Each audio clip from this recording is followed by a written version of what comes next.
اس وجہ سے اللہ رب العزت نے بار بار اس بات کا تذکرہ کیا کہ دیکھو دشمن تمہارے علاقوں سے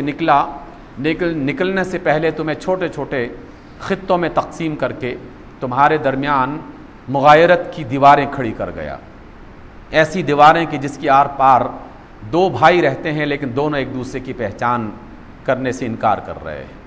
ابھی چند سال پہلے وہ دونوں بھائی آپس میں مل کر ایک قوم کی حیثیت میں، ایک امت کی حیثیت میں رہا کرتے تھے، اور پھر دشمن نے تمہارے درمیان میں یہ حد بندیاں بنا کے وہ دشمنیاں پیدا کر دیں، جس کی وجہ سے حتیٰ کہ تم اپنے دینی معاملات بھی الگ کرنے لگے اور اس میں بھی باہمی اختلافات کا شکار ہونے لگے۔ سامعین گرامی، ان آیات کو واضح کرنے کے لیے ایک اور چھوٹا سا حوالہ جو اسی سورت آل عمران میں اللہ رب العزت نے ہمیں عطا کیا ہے، اور وہ بہت ہی خوبصورت اشارہ ہے۔ اشارہ تو غزوہ احد کے حوالے سے ہے کہ غزوہ احد ہو رہا تھا، اللہ رب العزت نے اس کا تذکرہ کیا اور فرمایا کہ وَلَقَدْ صَدَقَكُمُ اللَّهُ وَعْدَهُ إِذْ تَحُسُّونَهُم بِإِذْنِهِ، اللہ رب العزت نے تم سے کامیابی کا، عزت کا، وقار کا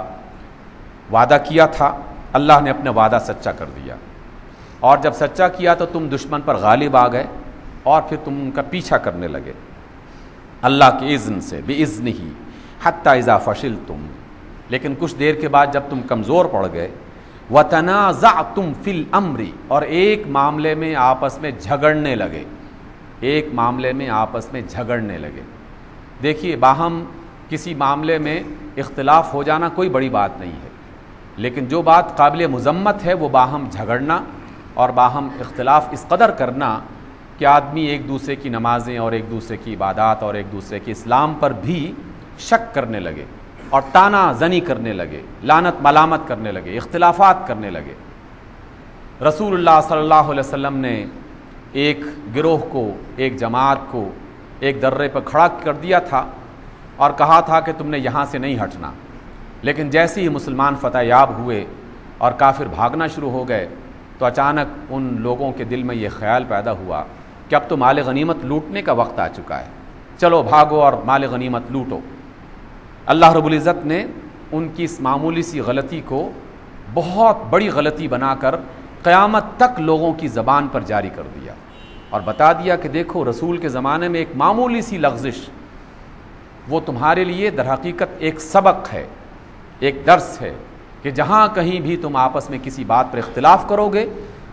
تو تمہاری فتح شکست میں بدل جائے گی، تمہاری عزت ذلت میں بدل جائے گی، تمہارا اتحاد اختلاف میں بدل جائے گا، اور تمہیں ملنے والا فائدہ تمہارے لیے نقصان کا باعث بن جائے گا۔ صرف اس بات پر اختلاف ہو گیا تھا کہ اب یہاں پر کھڑا ہونا ہے کہ نہیں ہونا۔ اسی سے مجھے ابھی چند روز پہلے جو ہم نے اپنے ملک میں ایک اختلاف دیکھا اس کی طرف ایک اشارہ ملا اور دل میں خیال آیا کہ کیا ہم بھی کچھ اسی طرح کی مصیبت میں اور اسی طرح کی مشکل میں مبتلا تو نہیں ہو گئے؟ کیا ہم بھی اسی طرح کے معاملے میں ملوث ہو کر اپنے آپ کو کمزور تو نہیں کر رہے؟ حقیقت یہی ہے کہ ہم ایسا ہی کر رہے ہیں۔ اللہ رب العزت فرماتے ہیں کہ وَعَصَيْتُم مِّن بَعْدِ مَا أَرَاكُم مَّا تُحِبُّونَ، اور تم نے اس حکم کی نافرمانی کر دی کہ جب تم نے اس چیز کو دیکھ لیا کہ جس سے تم محبت کرتے تھے، اور وہ محبت کیا تھی؟ دنیا، مال غنیمت، مال جو لوٹا جانے والا تھا، اس کی محبت تمہارے دلوں میں آ گئے۔ مِنكُم مَّن يُرِيدُ الدُّنْيَا، تم میں سے کچھ لوگ دنیا کے پیچھے بھاگ پڑے، وَمِنكُم مَّن يُرِيدُ الْآخِرَةَ، اور تم میں سے کچھ لوگ آخرت کی طلب کر رہے تھے۔ ثُمَّ صَرَفَكُمْ عَنْهُمْ لِيَبْتَلِيَكُمْ، پھر اللہ رب العزت نے تمہیں ان سے پیچھے ہٹا لیا، وہ جو مغلوب تھے وہ غالب ہونے لگ گئے، اور اللہ رب العزت نے یہ پلٹا اس وجہ سے تمہیں دکھایا تاکہ تمہیں آزمائے کہ اب دنیا والے خالص کہاں پر ہیں اور دین والے خالص کہاں پر ہیں۔ جو مال غنیمت لوٹنے کی غرض سے آئے ہوئے ہیں وہ الگ ہو جائیں، اور جو اللہ اور اس کے رسول صلی اللہ علیہ وسلم کی بات اور دین اسلام کو غالب کرنے کے لیے آئے تھے وہ الگ ہو جائیں۔ اور جب پھر عقل آ گئی، لوگوں کو فوراً سنبھلنے کا موقع مل گیا اور آپس میں ایک دوسرے کی ہمت بندھانے لگے، سمجھانے لگے کہ ہم سے بہت بڑی غلطی ہو گئی ہے، دوبارہ آؤ اپنی صفوں کو جمع کرو، آپس میں اتحاد پیدا کرو، اختلاف کو دور کرو اور رسول کی بات کو ماننے کے لیے تیار ہو جاؤ، تو اللہ فرماتے ہیں کہ وَلَقَدْ عَفَا عَنْكُمْ، تو پھر ہم نے تمہیں معاف کر دیا. وہ جو تمہاری شکست تھی اس کو ہم نے سنبھال لیا. وہ جو تمہاری بے عزتی ہونے والی تھی پوری دنیا میں اور پورے علاقے میں, ہم نے اس کو سنبھال لیا. ثم عفا عنکم, پھر ہم نے تمہیں معاف کر لیا. واللہ ذو فضل علی المؤمنین, اور اللہ تو مومنین پر بڑا فضل کرنے والا ہوتا ہے. سامعین گرامی, اس کو بنیاد بناتے ہوئے میں آپ کے سامنے ایک چیز رکھنا چاہتا ہوں, اور صرف اس وجہ سے تاکہ ہم معاملات کو سمجھنے کی کوشش کریں. اب وہ زمانہ گزر گیا کہ جب لوگ اندھوں کی طرح محض تقلید کیا کرتے تھے, اور جب کوئی بات سمجھنے کے بغیر مان لیا کرتے تھے. اب باقاعدہ اللہ رب العزت نے اس زمانے میں علم کو آگے بڑھا دیا ہے. لوگ سمجھنے سوچنے والے ذرائع موجود ہیں, وسائل موجود ہیں, اور دنیا بھر کے علماء سے, دنیا بھر کے لوگوں سے, دانشوروں سے رابطے ہو سکتے ہیں. اس وجہ سے میں پہلا نقطہ آپ کے سامنے یہ رکھنا چاہتا ہوں کہ دین اسلام پورے اس عالم ارض کا اسلام ہے. دین اسلام صرف پاکستان کا دین اسلام نہیں ہے. دین اسلام صرف افغانستان کا, ترکی کا, بحرین کا, قطر کا, دبئی کا اور چھوٹی چھوٹی ریاستوں کا یہ دین نہیں ہے. دین اسلام پوری روئے زمین کا ہے, بلکہ پوری کائنات کا ہے. اور پورے زمین میں جتنے بسنے والے مسلمان علماء دانشور ہیں, ان سب سے جب تک پوچھا نہ جائے, ان کی بات کو سنا نہ جائے, ان کی باتوں پر اتفاق نہ کیا جائے, اس وقت تک کسی مسئلے کا حل مل نہیں سکتا. اور دین اسلام آج کا دین اسلام نہیں ہے کہ جو ابھی چند روز پہلے بنایا گیا ہے, اس کو کسی نظریاتی کونسل نے مل کر بیٹھ کے بنا لیا ہو, ایسا نہیں ہے. دین اسلام تو آج سے 1500 سال پہلے اس قرآن مجید کی شکل میں اس کائنات میں اتارا گیا تھا, اور اس سے پہلے آدم علیہ السلام کے زمانے سے چل رہا ہے, اور اس کا آخری فائنل نسخہ اللہ رب العزت نے قرآن مجید کی شکل میں ہمیں عطا کیا ہے. اور پھر اس دین اسلام کی حفاظت کرنے والے ایسے لوگ عطا کیے جو انتہائی مخلص, ان کی نظر میں نہ مال و دولت کوئی حقیقت رکھتی تھی, اور نہ کسی حکومت کا دباؤ, اور نہ کسی حکومت کا جو اقتدار ان کے سامنے کوئی حیثیت رکھتا تھا. صرف اور صرف اللہ سے ڈرنے والے, صرف اور صرف اللہ کی محبت کو طلب کرنے والے وہ لوگ موجود تھے, جن میں ائمہ کرام, امام اعظم ابو حنیفہ,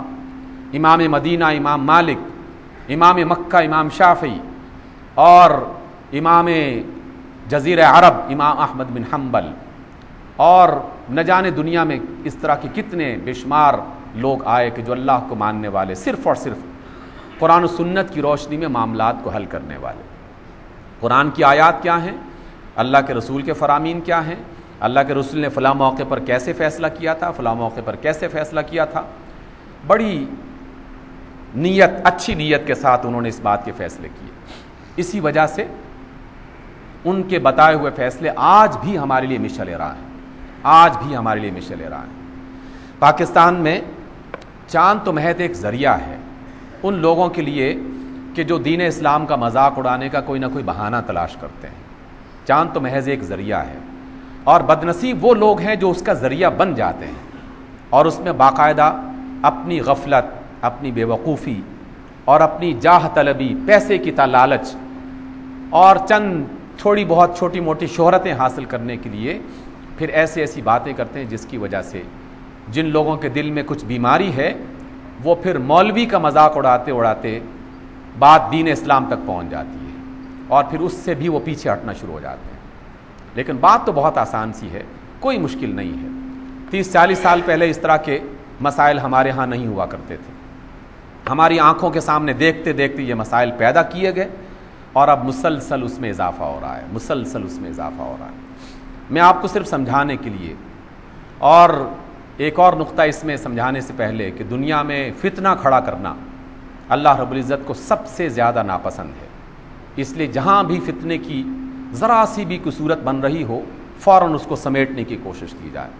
اختلافات کو بڑھانے کے بجائے اس کو گھٹانے کی کوشش کی جائے. اور جہاں پر بھی علمی معاملات ہوں, علماء کی بنیادی ذمہ داری یہ ہے کہ وہ بند کمرے میں بیٹھ کر اس کے بارے میں فیصلہ کریں, اور جن پر فیصلے پہلے ہو چکے ہیں ان کو دوبارہ سے خامخواہ کھولنے کی اور اس پر پریشان ہونے کی ضرورت نہیں ہے. اللہ رب العزت نے اور اللہ کے رسول صلی اللہ علیہ وسلم نے ہمیں جو تعلیم دی ہے, مہینوں کی تقسیم کے حوالے سے, سال کی تقسیم کے حوالے سے, روزوں کی ترتیب کے اعتبار سے، نمازوں کی ترتیب کے اعتبار سے، حج کے اوقات جو متعین کر دیے گئے ہیں، بالکل پکے سیدھے سادے سچے اصول بتا دیے ہیں، اور خام خواہ انسانوں کو الجھنے کی اس میں ضرورت نہیں ہے۔